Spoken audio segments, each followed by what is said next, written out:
when you're recording, you have actual proof of how much you suck at producing sounds. Okay, because after you recorded something, the first thing that comes to your mind as the guy running the show, not running the show, organizing and keeping track of the whole process, the engineer or the producer. The first thing that you think of, the reason why something's going wrong is you. That's the correct way to approach it, because probably my mic placement is not the correct one, which is easy to fix. Easy. You go in, change the position of the microphones until you get a better result. That's it, and that comes from experience and blah blah blah. But then you find yourself in moments on which, wait a second, I already did everything, and it's not me anymore. There is something off. Then you look at the gear. Maybe the gear is not properly dialed up. And the last one is usually the player. Why? Because you try to be a professional, and instead of pointing the finger at somebody, you should point the finger first on yourself. That's responsibility, because you're being hired, and people are depositing their trust in you. Their money based on your experience and expertise, right? So first you gotta make sure that it's not you. And when you face that moment, as a music producer, it's kind of tough, man, because you gotta stop the whole recording, and you gotta find a way to explain to them that there is something wrong with their technique. And that's when you start to see sparks. But it's important. It's part of the deal, man. And you learn how to do it. Because sometimes it's not even on proper technique. It's probably they're not used to using that particular piece of equipment, or they're not that experienced when it comes to playing to a proper amplifier. Especially nowadays that people are rocking modelers. The sound, and particularly the way that the amplifier reacts to you, the real deal, is so different, and it inspires you to play better, right? Do you think that the core issue of what we're referring to here is basically not spending enough time or not dedicating yourself enough to learn how to use your gear properly?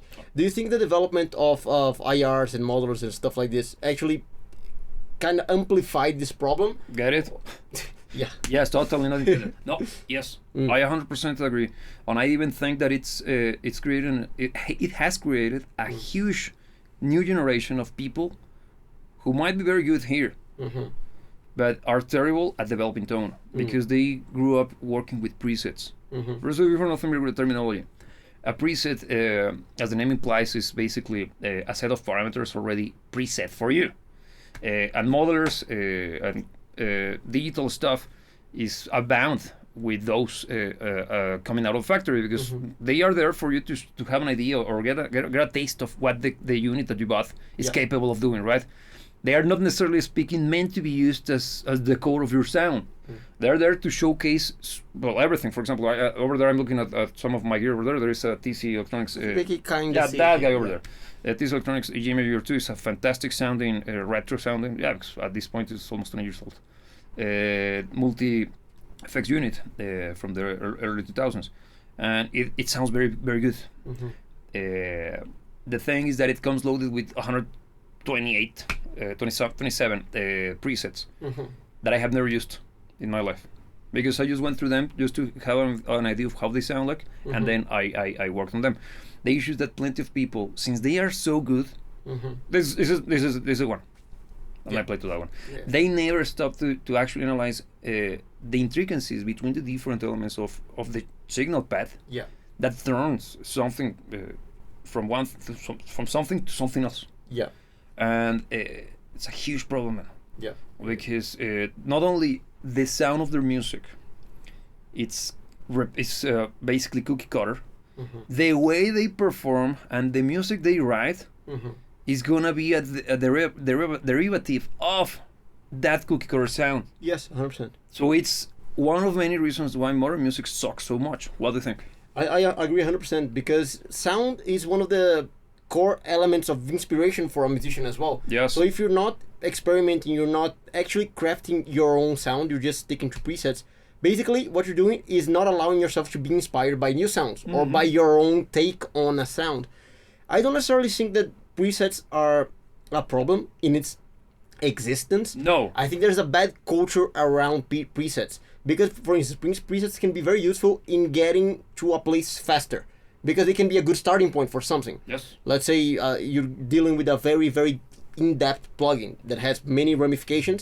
Maybe you can go for a preset that kind of makes sense with what you're looking for, and then from there you're going to start tweaking, and then you're going to develop your own sound. You basically speaking, you're describing the whole point of a preset. Yes. Because those are there for that very reason.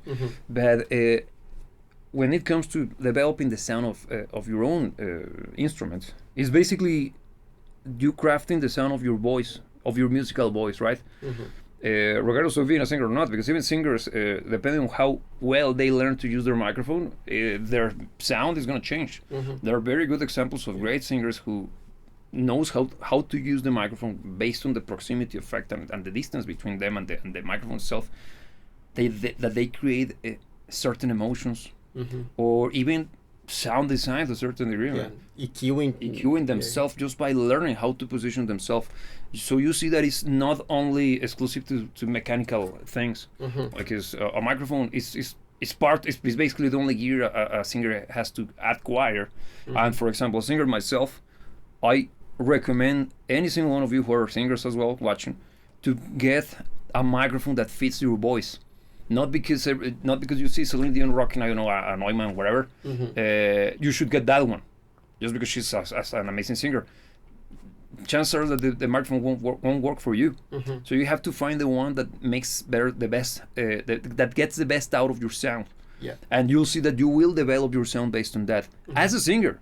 So you see how important every single piece of the equipment you acquire will be, not only for the proper presentation of your craft, but also for the further development of it.